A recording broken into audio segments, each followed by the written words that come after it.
It's a wonderful pleasure and a great honor to welcome back to the show Dayna Manning, the Hi. great Canadian singer-songwriter, currently living in Stratford, I presume.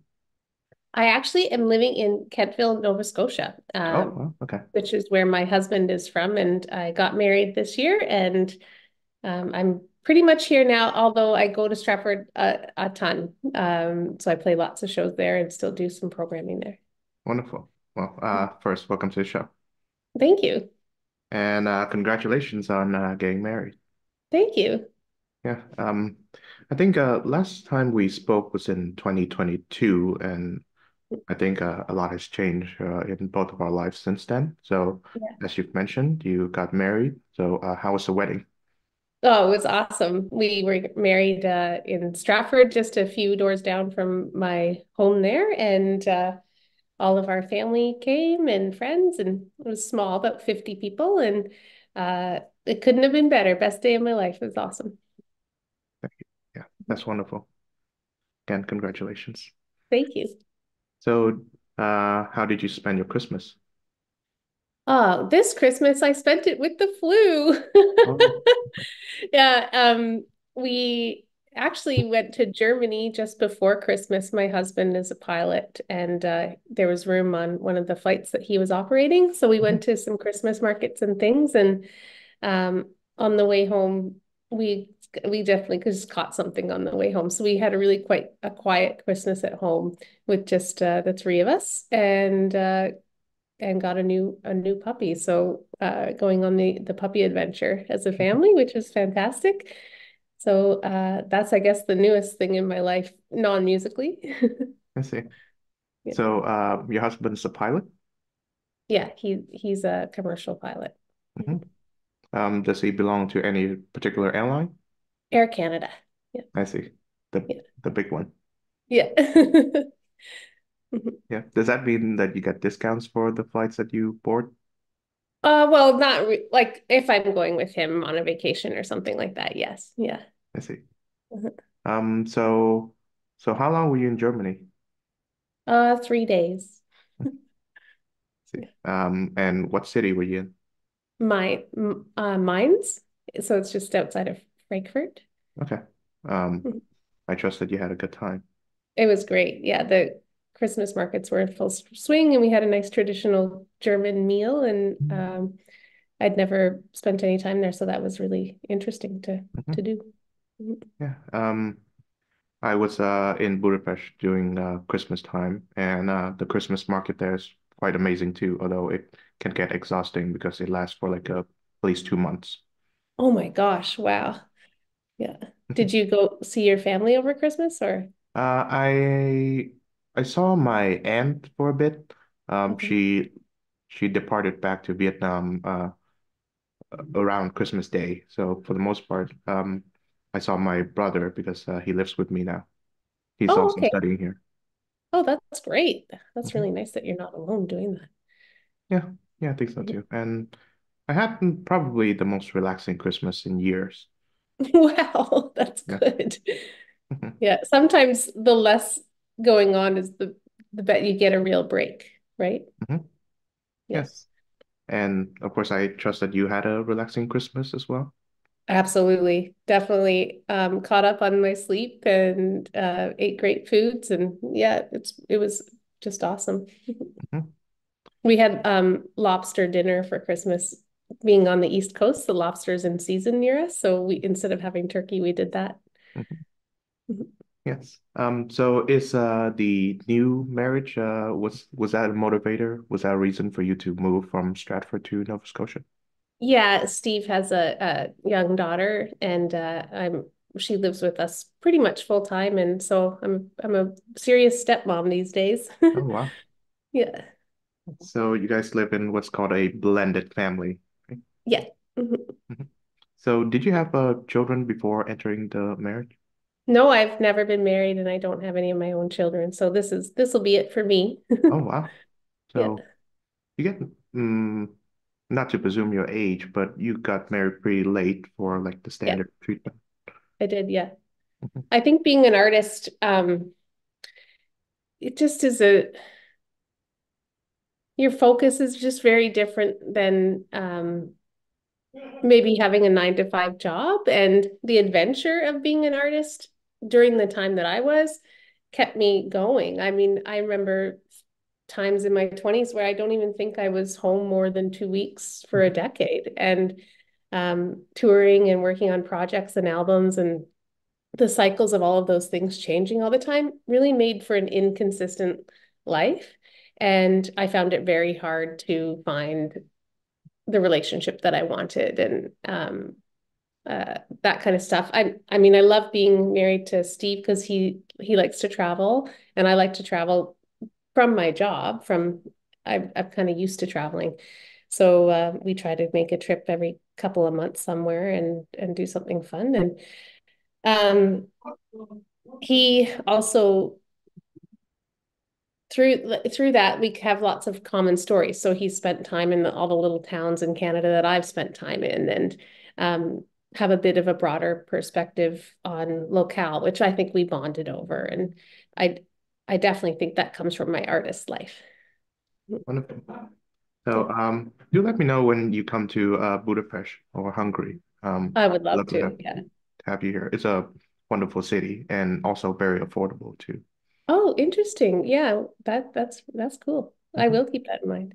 Yeah, we have a different currency here, which is much cheaper than the euro. Oh, okay. So, I wonder why is there. mhm. Actually, Steve said he flew over Hungary today. Oh, really? Yeah. Nice. Yeah. Okay. So, I suppose send my best remarks to him, if you can. Pardon? Send my best regards to him if you can. Oh, I will. Absolutely. Yes. So, how does being married change your perspective on the married life? Hmm.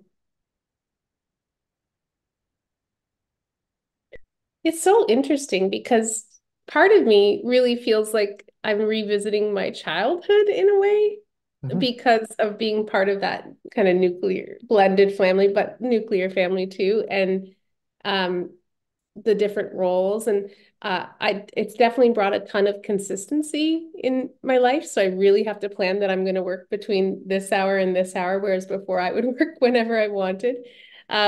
It also makes me really choose the things I'm going to take on as an artist. I guess the biggest things for me over the past year, I was part of the Women in the Studio Accelerator program here in Canada. So it's put on by Music Publishers Canada, and they pick 5 uh, female producers from across Canada to kind of give every opportunity to and teach us how the business works in an updated way. And so I got to spend a week in Toronto last June with the fellow producers in a Airbnb, and we enjoyed programming all day long, every day. We went to Universal Publishing and Sony Studios, and we had all kinds of one-on-ones with different engineers, female engineers, and producers, um, and really got a handle of what it takes to sustain a producer career. Um, I think I think the stat is that 3% of producers are female, and just kind of investigating why and trying to make those networking channels a bit more supportive for women. I think that the men might just have a more natural instinct for networking and supporting each other and focus. So that was a really great thing. So we did the week in Toronto, and then every other week after that for 2 hours in the afternoon, or even 3 hours sometimes, we had a specialized workshop that we would do on Zoom. And that took us all the way to December. So that was a really big thing for me last year as an artist. And it really made me think about how I want to incorporate the producing into my long-term career, something where I can do it more at steady hours, and maybe spending less time publicly promoting everything. And I really enjoyed that. And then I finally got some ukulele classes happening locally here for adults, and I'll continue to do some of those kinds of things, which I did a lot in my folk army when I lived in Stratford. So yeah, I'm just starting to adjust to being here. I did the Deep Roots Festival here in Wolfville this year, and I played at the Halifax Library. They have a beautiful hall called the Paulo Fleck Hall, and I played on a Wednesday night, and 300 people came. It was amazing. And then I'm playing locally in 2 weeks at the Ross Creek Annex. So I'm starting to get my foot in the door out here. I mean, it's pretty good for me because I do have a long-term 20-year career in Canada and a bit of name recognition. So it's not like starting over, but it's definitely different than moving out of my home territory. Wonderful. I'm Yeah. glad to hear it. Yeah. So, you mentioned networking. I recently heard an interview with Maya Hawke, Ethan Hawke's daughter. She said that the difficulty for women who wishes to be creative is that um, the landscape. There's a certain perception that when there are two or more women doing the roughly the same, I guess, endeavor or field, they are seen as competing with one another.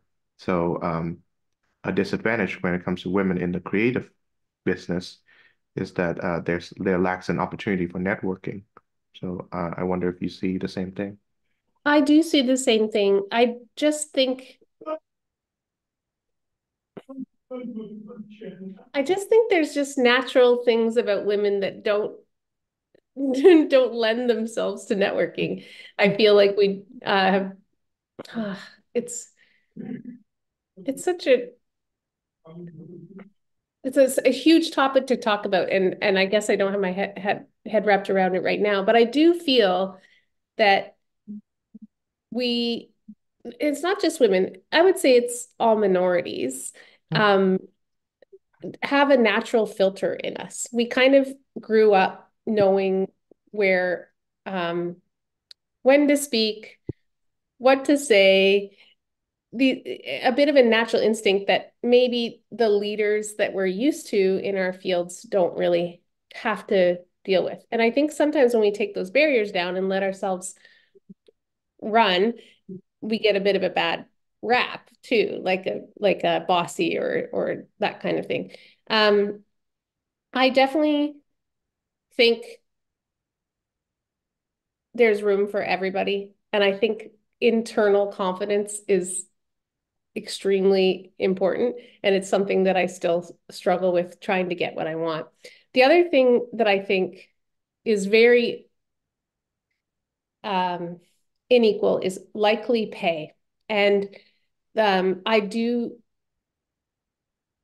think one of the biggest ways that we could change any industry or our industry in particular is developing some sort of database that actually tracks pay and experience and gender and some different factors and looks at maybe it's anonymous, but looks at standardizing Mhm. um, something like that. I really, really, really think that is a huge deal, is that we're not knowing how much money to ask for and accepting less than somebody else would based on those perceptions. So to me, that has held women back. And in the same way, because we're taking less money for these things, we're having to just do more. So all the women that I've met in my industry, their skill set is unbelievable. Like graphic designer, recording engineer, producer, singer-songwriter, teacher, all like I'm the perfect example, but I have to do all of those things before I met my husband. And I still contribute to the home. I bought my own home and I was an artist and I had to work all of the time to be able to sustain and do all of those things and keep up on those skills. And I don't really see my uh male gender equivalents having to do that. I can't say why, but I have a suspicion it has to do with pay. Mhm. And I would say perhaps the male musical professionals they receive more help Agreed. in Yeah. that they know all the right people and such. Yeah, and that just like you were saying about Ethan Hawke's daughter, that the networking I think is just uh we're more helpful, they're more helpful to each other, and we're more isolated and looking for the same opportunities and maybe viewed as competition, I guess. But I do think that's part of the reason that the Women in the Studio program was so good is it was the first time I ever felt like I had allies that did what I did, who I could call on the phone and say, hey, what do you think about this idea? Hey, do you know this person? Is this someone I should be working with or someone I should avoid? I've never had that in my life. I've had to navigate all of those experiences on my own, and I've had some doozies. I had a producer um, keep every instrument that I had at his studio until my record company paid the bill on his studio, which there would have been no problem paying the bill. He just decided to keep my things ransom, thinking he wasn't going to get paid for some reason, just this paranoia. Another art producer that kind of pulled a similar thing with me with keeping some digital tracks that he wasn't going to give me. But I wouldn't have called someone to ask about this person's reputation prior to working with them. I would base it on their work and all these things. I'm not used to doing that. And I just think that we have to have the confidence and the mindset to do that a little tiny bit more and be included. Yeah. Yes, that's understandable. So, Mhm. may I ask, how old is your stepdaughter at the moment? 10. I see. Mhm. So, I wonder if, when she reaches adulthood and she wishes to pick up your path being a musician, um, perhaps there's always the charge or the allegation of nepotism, because you being a Mhm. well-known musical personality and such. But the way I see it, what people call nepotism, I just call it, well, brilliant networking. You happen to have a very strong connection there. Yeah. So, which is why I never, mm, I never really dislike people like Sofia Coppola that much for benefiting Mhm. from her family name, because I really she's like her. she's she happens to be really brilliant at her craft, and she had a bunch of opportunities because of that. So Yeah. I suspect that if your stepdaughter pursues music and she gets help from you, that'd be great.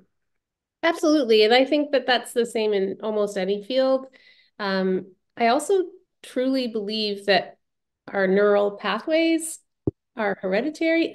I mean, obviously, she's my stepdaughter, but um, if we talk about blood relatives, I do believe there's something that's passed on in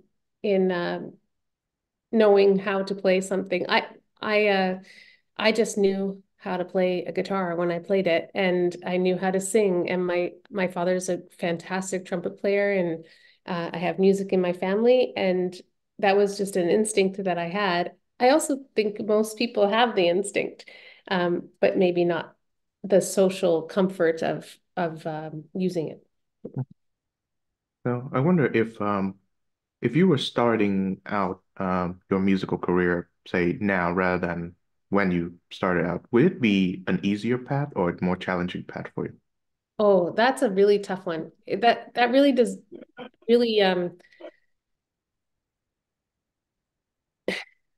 that's a mindset thing based on where you were born in the world. I was actually thinking the other day about how much fun it was to be an artist when I was an artist and watching the people, shape the music business.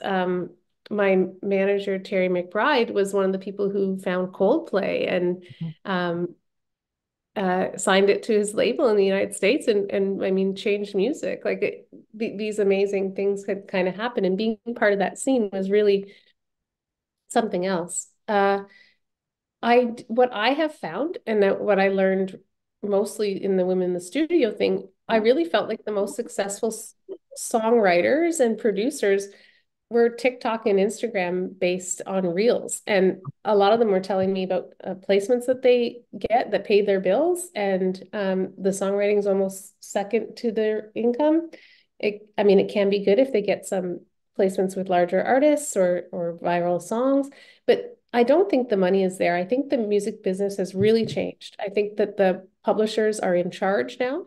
The publishers own these classic songs. They can resell them to every generation, and there's no real reason to foster new artists unless they have massive hits, like unless we're talking Justin Bieber and Taylor Swift, these icons. I I just why wouldn't I resell Led Zeppelin to the next generation as opposed to putting 100 grand in developing a new artist? They have a gold mine, and I do think um, that is shored up. Where I do think, and where my mindset is now is more local and community driven and bringing people together through music. So I think community music is a grassroots way of the future. Big business um, music is different now. I mean, I don't, when I was a kid and when I was a teenager, I did want things that changed my perspective and pulled on my heartstrings. Now I'm listening to like a playlist on Spotify to calm my dog. Okay. Like it's a totally different um experience for me. Or going for a run. Like I listen to a playlist that it's running. So I use music in a different way. That's my age, right? If I was starting now, though, it would definitely be online. I would just be putting myself out there all the time. Um, and yeah, there's an artist named Angelique from Canada who does that, and she's got a great Angelique music, I think it is. I actually have a co-write with her on my third album, Folkio. Um, she she is awesome, and I think I would probably like model what I was doing after her. She's quite cool. Also, for me right now, I have four solo albums and three albums with my band Friend Evernote.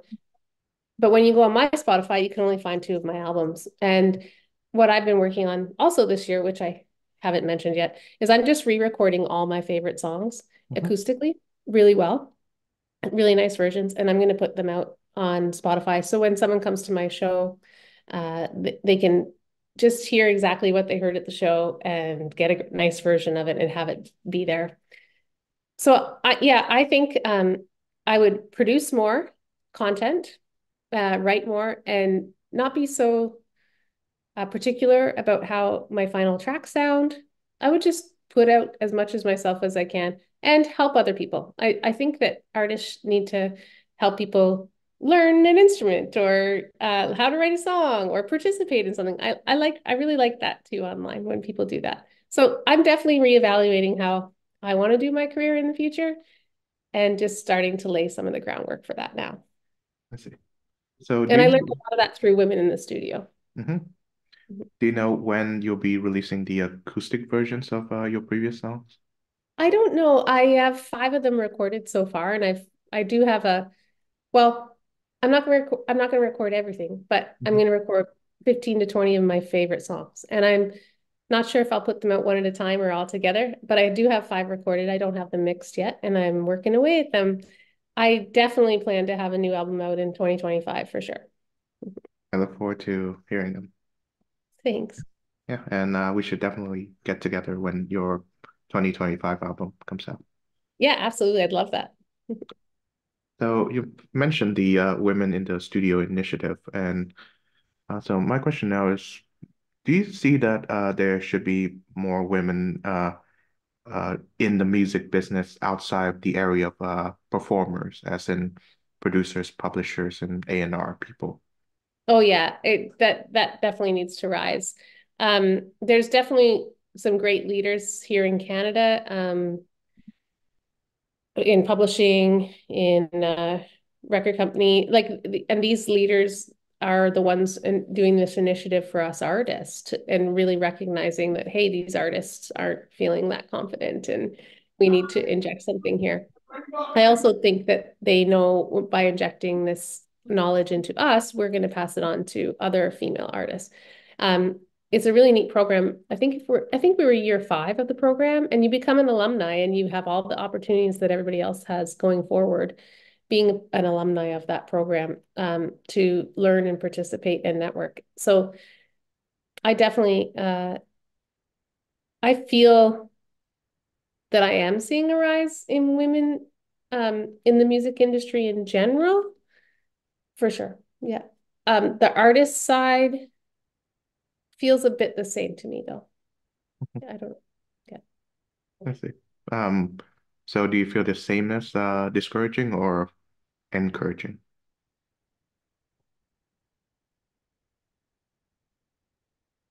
I think it's encouraging. Um, I don't feel I have a network of female artists that I can be a part of. I feel like I have a network of these female producers, Mhm, but no, I've almost always felt very isolated. Yeah. mhm. Okay. And have you learned to sort of get used to that? Yeah. I mean,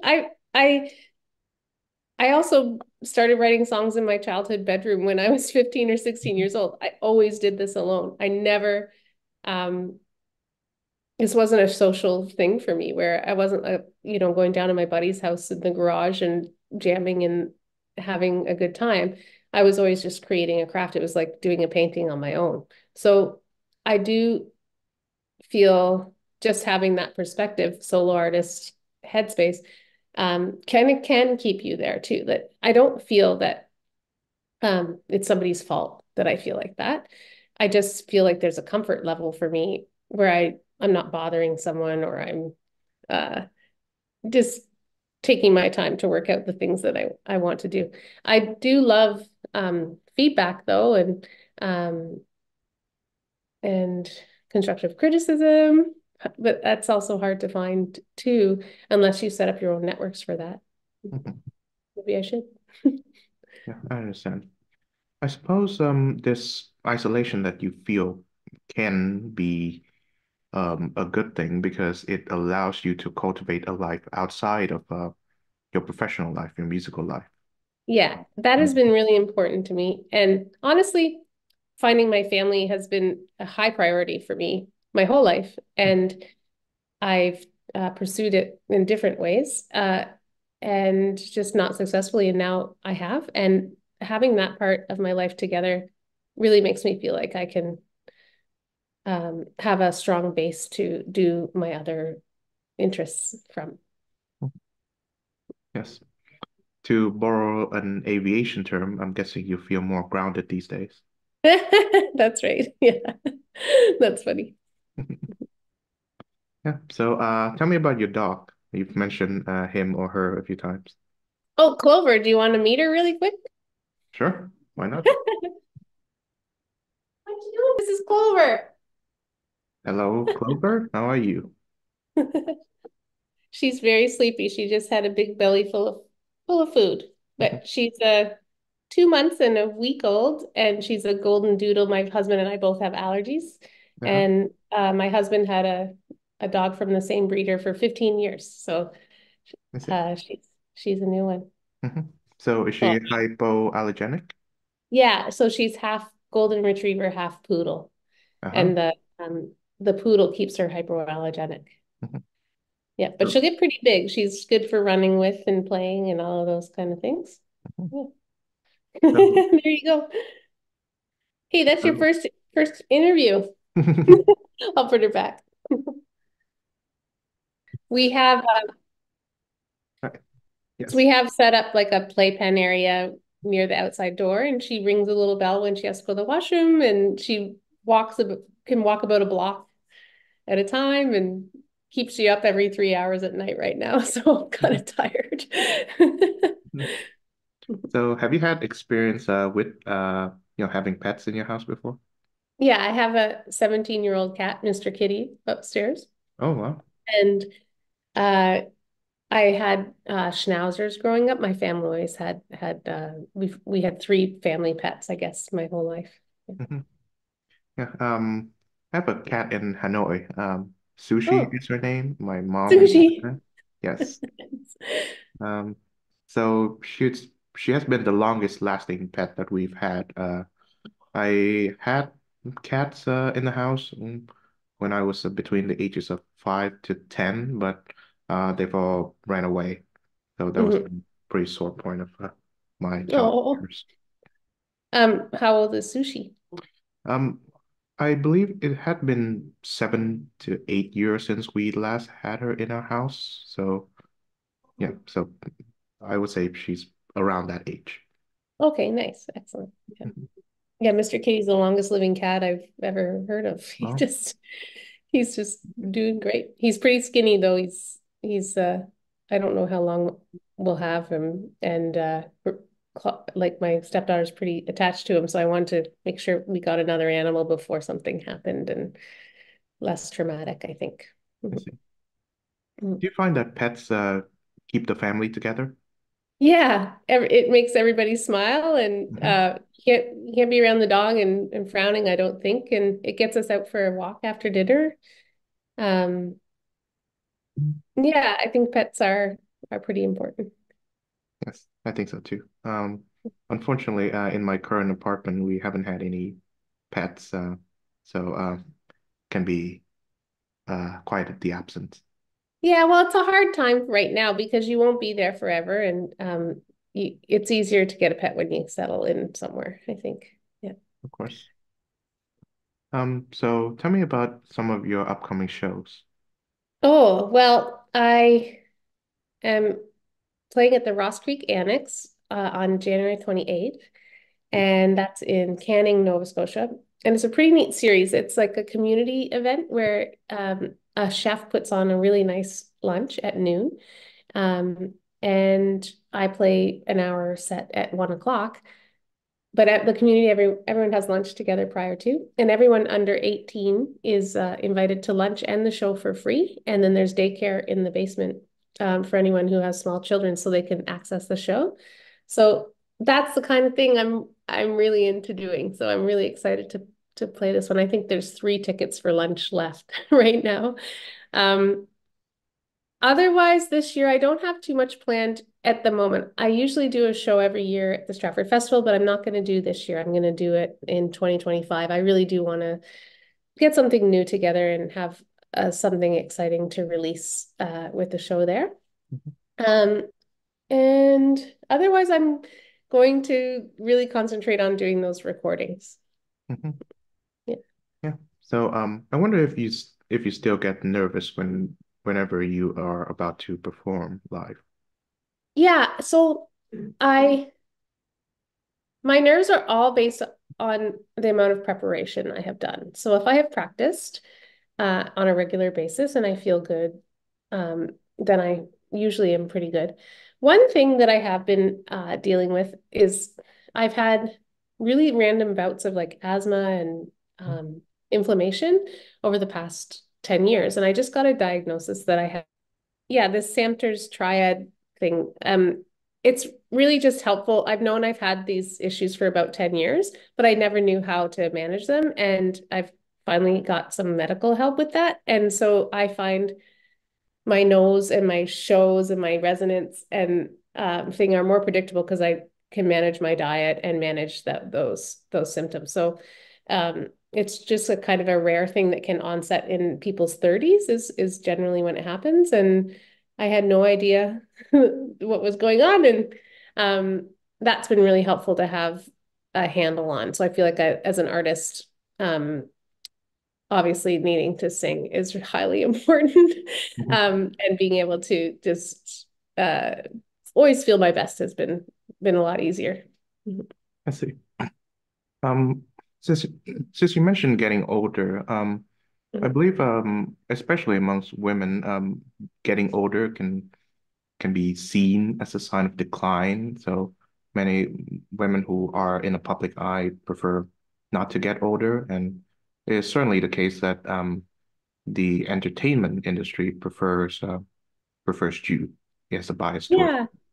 So Well, I have to say that there's also some physical things that affect women that don't affect men. So yeah. when when women start into those menopause years, they're not sleeping at night. Like they can't sleep anymore. They can't manage a lot of very strange health things happen to them that sometimes take years to get a handle on.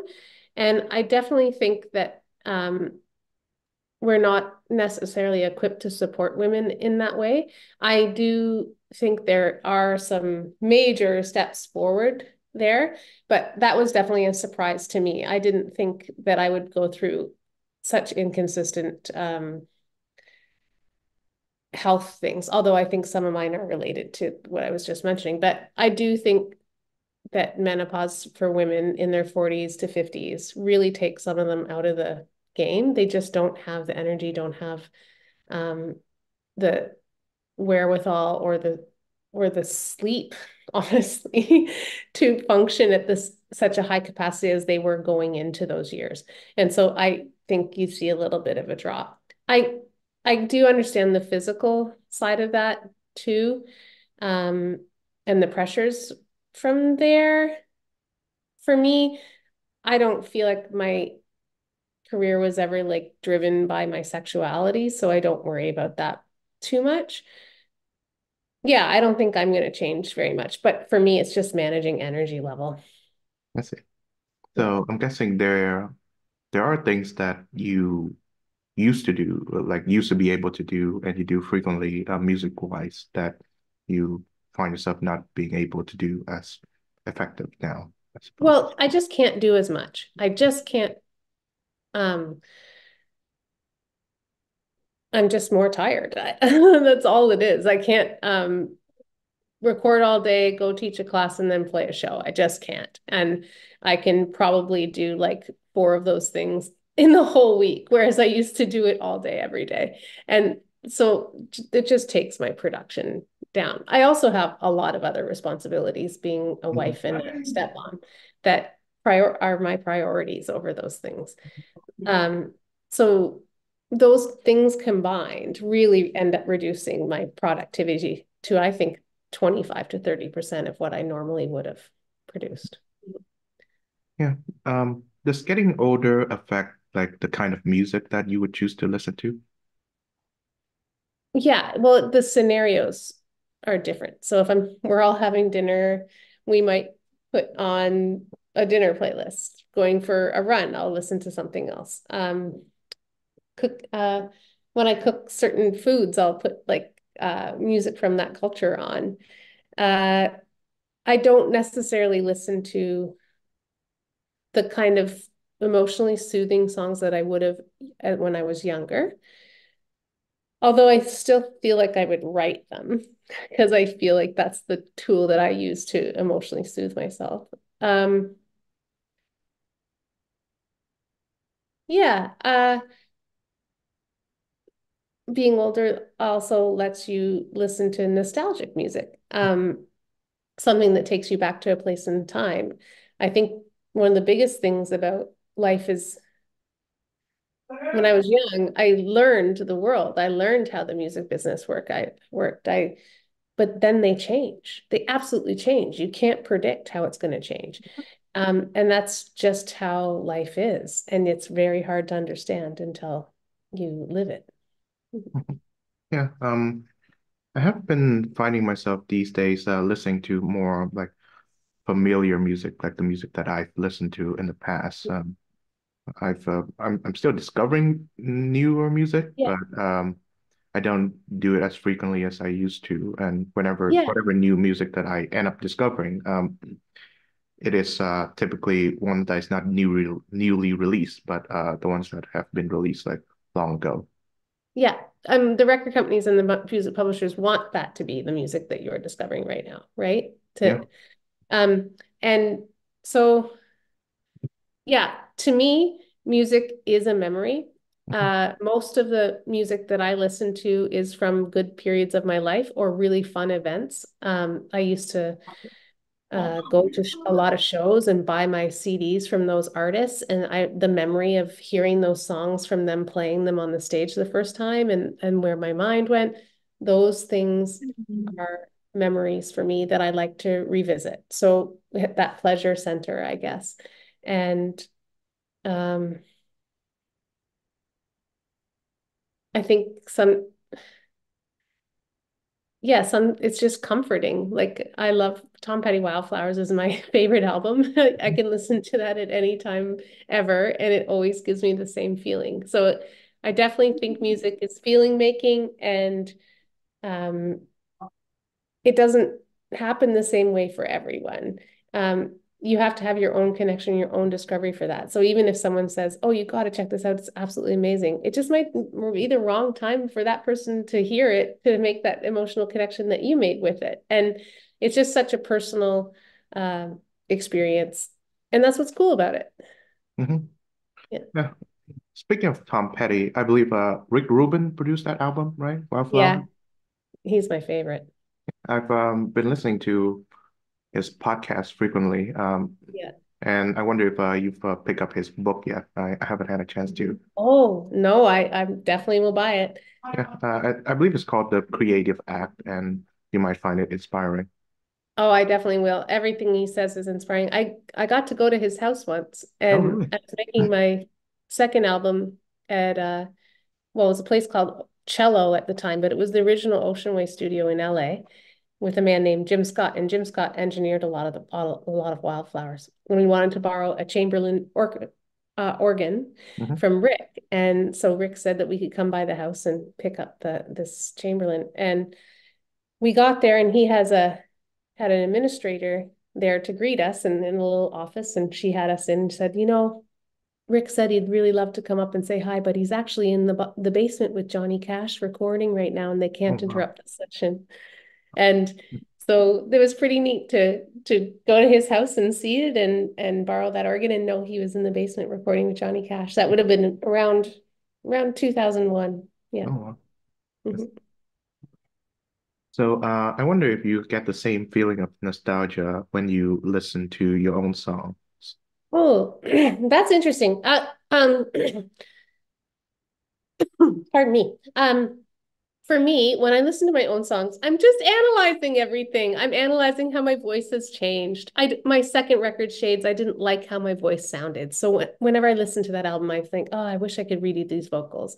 My first album, Volume One, which isn't out on streaming services, but it is on my website. I still love that one, and I love how innocent my voice sounds. I'd never heard myself recorded at the time, and I think your voice changes when you know what it sounds like. Um, Folkio, my third album, it was the first time where I really produced myself, and I just wish that I put half of the instruments on it that I did. It's just overloaded with things. And then Morning Light, I actually really do love that album, and I can listen to that one, and I am proud of it, and I like the arrangements, and um, I feel like I got something right about that one. So it is a neat adventure to see that through. But I mean, Morning Light was the seventh album I had been a part of writing and recording, and I just think it takes that kind of time to uh, hone a craft. And also, I just think about what I'll do next. It's just a building block of experiments. Mhm. Yeah. Yeah, I love your album Morning Light too. Oh, thank you. The last time I listened to it was in preparation for our last talk, so I really should listen to it again. Ah, that's cool. Yeah, nice.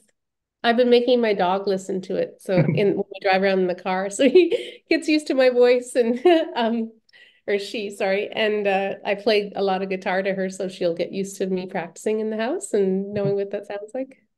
Yeah, I whenever I listen to like the episodes that I've recorded, I sometimes I focus on the what the guest says because while doing this interview I cannot do it to such an extent, but Mm. for the most part I remember the circumstances surrounding that interview. There were certain times when uh, setting up the interview was quite difficult because Okay. Yeah. guest was not as accessible, or there were times when I was feeling more nervous as usual, so there were more Mhm. pauses. So, like you, I do a lot of, I suppose, analyzing, and It's so interesting that you say that because that's what I remember about shows. I don't, the show on stage is kind of the same thing unless I mean the sound's bad or something along those lines. But I have a really hard time because the audience comes and I always talk to people after and I'm so focused on getting done what I need to get done and making this successful that there's a lot of anxiety around anything else that would happen. And I definitely feel that any interactions that I have prior to the show, let's say it's with other artists, like in a songwriting circle, maybe I'm not quite as present as I should be in those moments. And then after the show, I know whether I felt good about the performance or not. Mhm. And often my nerves about whether I felt good about it will come into my talking to people in the hallway or things like that. And so I'm more focused on pulling off what I have to do than being present in the actual scenario. And I do think that's hurt me as an artist too with networking. Mhm. Yeah. Of course. That's kind of Um, similar to what you're saying, right? yes, I would say so. And I do find that there's a gap in quality between my first few episodes and my Okay, latest one, which is I think is good. Well, nice. I don't think I can really listen to like my first few recordings like all the way through. I would just find it way too embarrassing. Got it. So I think that's a marker of progress, if I can call it that. Yeah, Um, that would be absolutely. Yeah.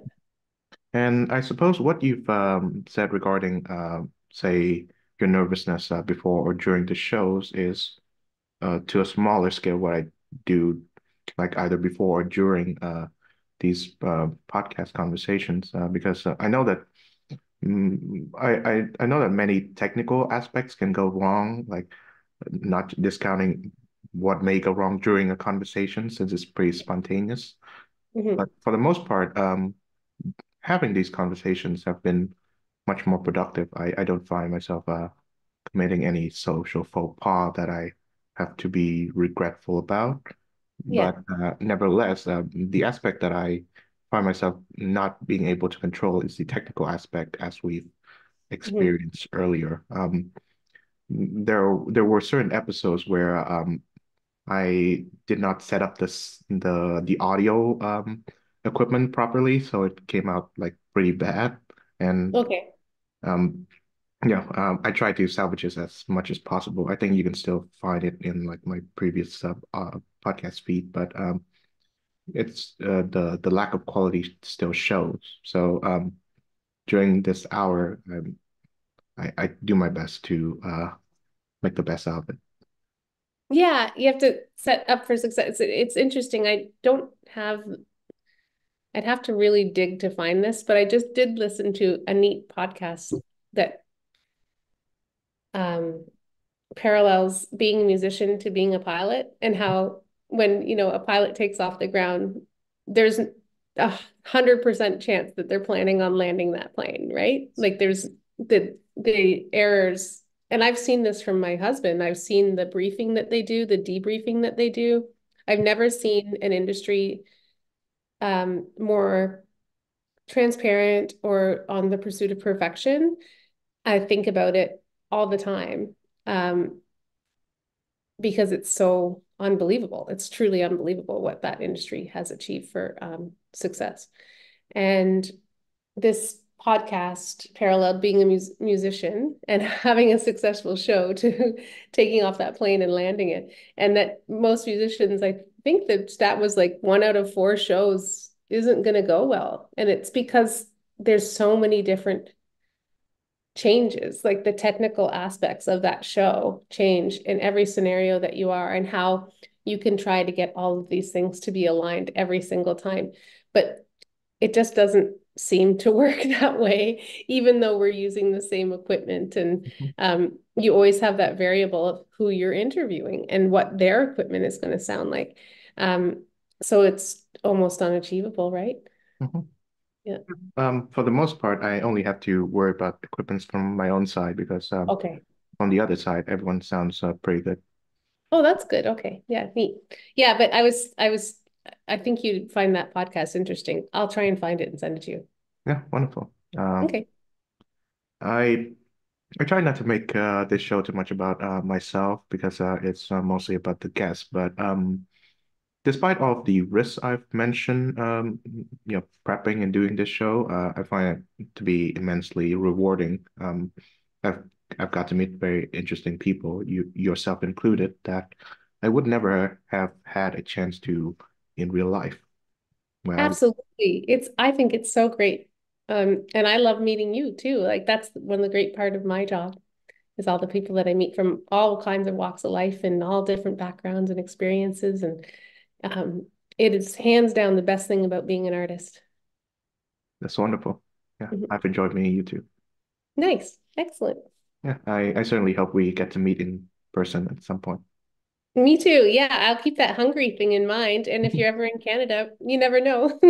Of course. Um, but yeah, and I'd love to follow up definitely in t 2025 when I have an album out ready. I'd love to do a podcast to launch it. And maybe even I don't know if you can today, send me a link to the last podcast and I'll put that up in preview this one coming out in whenever, a couple months.